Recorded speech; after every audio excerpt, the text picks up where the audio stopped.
Hello! So December is here again, and it's usually a very busy month, at least here. We've got our advent calendar and our elves on the shelf, and soon the St. Nicholas will come and bring some gifts into the socks. And if you're wondering about any of these traditions, I have some tutorials on my blog and on my YouTube channel, so you can check them out. But to plan everything out, we need another bullet journal spread, of course. And I know, I'm sorry, I'm a bit late, but that's why you get the monthlies and the weeklies this month. I hope you enjoy it. It's December themed, but still nature themed, because I'm into animals and nature, and I was also working on the field. We were researching the deer, and deer is also a very December animal, so that's why this year's theme for December is deer.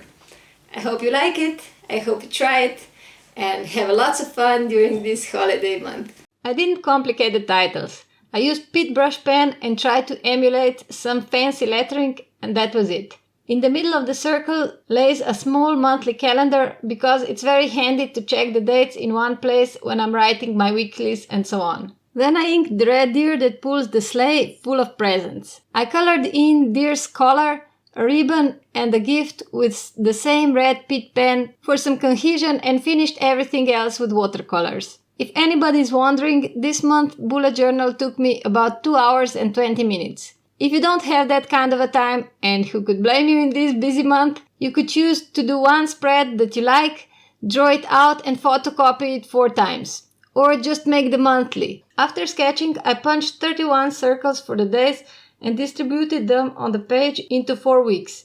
And those additional 3 days before the first week were grouped with the first week. I used a small applicator butter for my white wood glue, also called PVA glue. It works great, you have some time to move things around, it's biodegradable and it dries transparent. That's why I love to use it for all my porous materials, paper included. However, it can wrinkle the paper a bit, so be careful with large sheets of thin paper. But for these circles, it works perfectly. I cut the last circle larger because it's the last day of the year, Sylvester's Eve, and also the day when Grandpa Frost brings gifts over here, so it deserves a special place. Inking the red deer is the same as before, done in technical pen, which is similar to a permanent file liner. While I was at it, I added the dates to the circles and then painted the head with watercolors. I put down the first wash and then add darker colors into the wet wash. That way you can get very smooth transitions and nice mixed tones. I love watercolors, as you can tell by the content of this channel. I love practical and versatile things, and watercolors are exactly that. You can carry a tiny watercolor palette that already holds a small brush and a bit of water, and you're good to go. But the techniques and styles you can achieve with watercolors are vast. Real watercolorists don't use any other tools, but I cheated and used white gel pen at the end to add some shine into his eyes. First reason is that it's hard to keep that little shine unpainted. The second is that the paper is off-white in any case, kind of yellowish, so the highlights wouldn't stand out that well. And the last reason is that I can judge much better where to put the highlights when everything is painted. But of course, you can leave the part unpainted as well. In the end, I just shaded his antlers and my monthly was done. Now let's make some weeklies. I had no specific layout in mind, I just drew a large head of a red deer in the corner and added dailies around it as I went. No rhyme or reason, but nevertheless I quite like this one. You can see that I was looking at the references beforehand, because this drawing is much better than the previous 2 in my opinion. I also spent some time on this one and it shows. I like how the distinct deer ducks came out, and I'd never draw them that way hadn't I looked at the references beforehand. So I highly recommend searching for some pictures when you draw something that you rarely draw. The next spread is a circular design, because you know me, I have to have a central circular design in every month. This time I put the red deer in the literal circle in the center of the page, just his antler is poking out and the dailies are all around the center image. and all the titles are just a bit fancier handwriting with red Pitt pen because a tip is a bit worn and I couldn't get a nice thin upstroke, so I just rolled with it.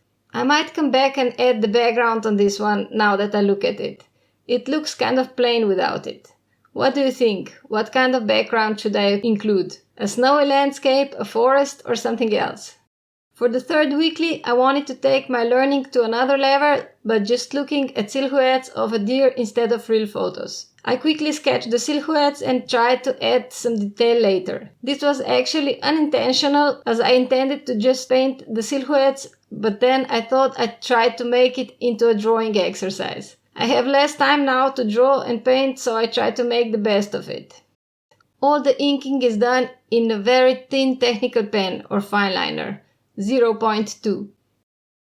And for the last layout, I saw a wonderful sketch of two fighting deer males and decided to use it as a reference.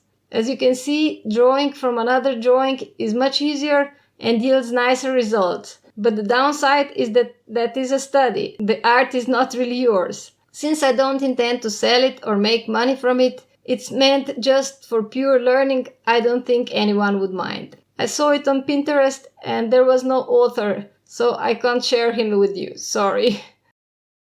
Nobody says you have to have a perfect layout for every week. Many bullet journals don't decorate weeklies at all. I like to do it because it makes me practice my drawing, and that's it. Speaking of practice, I chose different ways to learn to draw deer.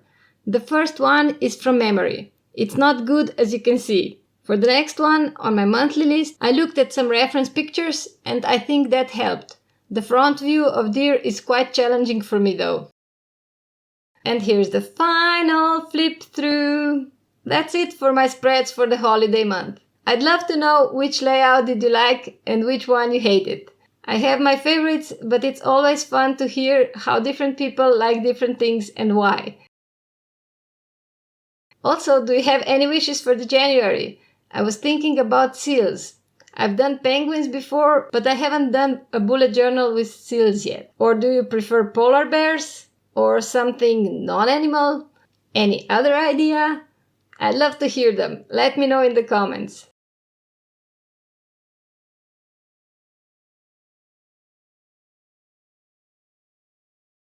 Have fun and see you next week.